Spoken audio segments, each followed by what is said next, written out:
The latest Rasmussen poll out of Pennsylvania has Senator Clinton up 5 points at 48%, with Senator Obama at 43%. But does this matter at this point? Has the momentum swung too far in Obama's favor already? Joining us now, Democratic pollster Doug Schoen and radio talk show's Rose Tennant. Rose, welcome to the show. Thank you. Doug, you're the pollster. Yeah. Used to work for the Clintons. I did. All this talk about it being over for Hillary, is that overblown rhetoric? I think so. We're going to have a primary on April 22nd. By all accounts, Hillary is somewhere between 5 and 10 or 15 points ahead, depending on what poll you believe. She wins that primary. She's going to get momentum. That being said, it's clear Obama's ahead, but this race... But does she have to not just win it by a certain margin? I think she needs a double-digit win, Alan, to get back the momentum she had after Ohio and Texas.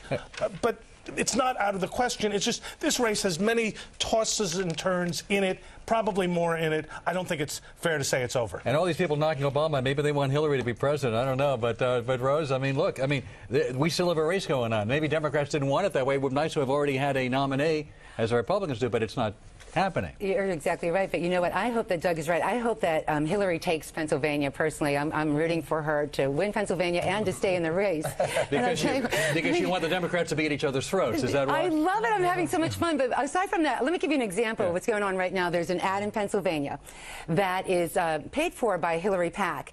And they talk about Obama's claim that he's never accepted money from big corporations. The ad goes on to say that, of course, he hasn't accepted money from big corporations because there's a law in the book for like over 100 years that prohibits corporations to donate to federal candidates. Okay, we know that. Then it also points out that Obama has, though, in fact, accepted money from oil executives and their families. Individually, not corporately. But he would not have you believe that. And the fact is, that was an ad that McCain would have to have run if Hillary hadn't stayed in the race. There's going to be a problem, but McCain's going to have a problem in terms of lobbyists when he's claiming he wants campaign finance reform. You have all these lobbyists running his campaign. And contributing to him. Of course. And if that's going to be a general election issue, McCain loses on that issue. Well, of course he loses on it. Obama's running on changing Washington.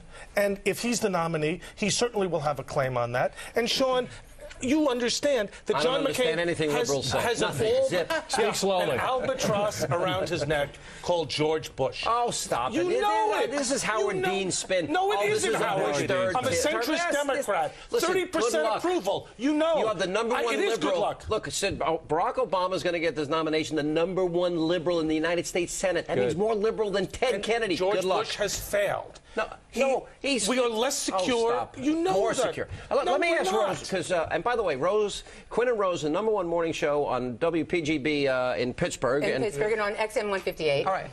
But here's what I want to ask you, because we keep hearing the registration of voters has never been higher in Pennsylvania. There's more passion here. What are people telling you in Pittsburgh about the race on the 22nd? They're telling me that, well, it's interesting. I have to admit, there is a lot of excitement. The Democrats are very excited, and this is a huge race. I will admit that, okay? But I also believe that we are going to see some interesting things happen. Win or lose, McCain's going to be our winner. I really believe that. But I like seeing Hillary still in the race, and it's led for some interesting conversation, even among Democrats. The longer it goes on, the more the Democrats have this crack up, the better it is for us. That's right.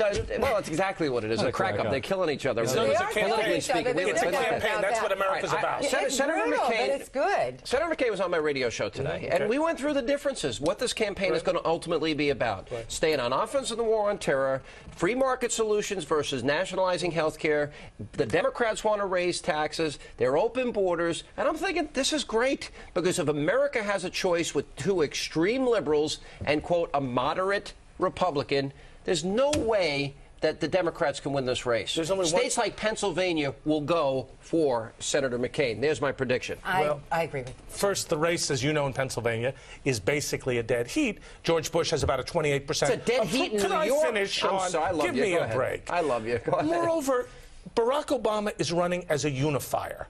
Washington is a divided political culture. He's talking about changing, as Alan suggested, the culture of lobbyists. And you know what? We're not winning the war on terror. We're less secure in North Korea, Iran, Iraq. George Bush is to blame. He was giving speeches, 100 years. Rose, as a unifier, until we heard his pastor of 20 years, until we see the connection to Bill Ayers, until we heard the comments of his wife.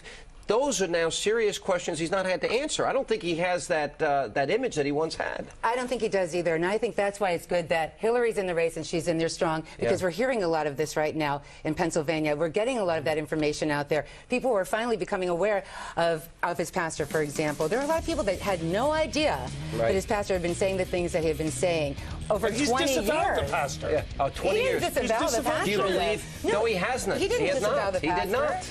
He has said that the controversial remarks were wrong, and he is but he's still his friend, and he has not disavowed his church. He hasn't left the church. Curious, though, isn't it, that he's he not the pastor anymore. The pastor's retired. He's not the pastor of the church anymore. All right, there's a lot more to come on this. Trust me. All right, we're going to have more with Doug and Rose coming up right after the break. Also coming up tonight, Barack Obama's friendship with former terrorist William Ayers of the Weather Underground has critics questioning his electability. Now, Ayers is out there. We have the video criticizing me because I've exposed this issue. We have the tape, and Karl Rove has the analysis. That's all coming up in just a few minutes.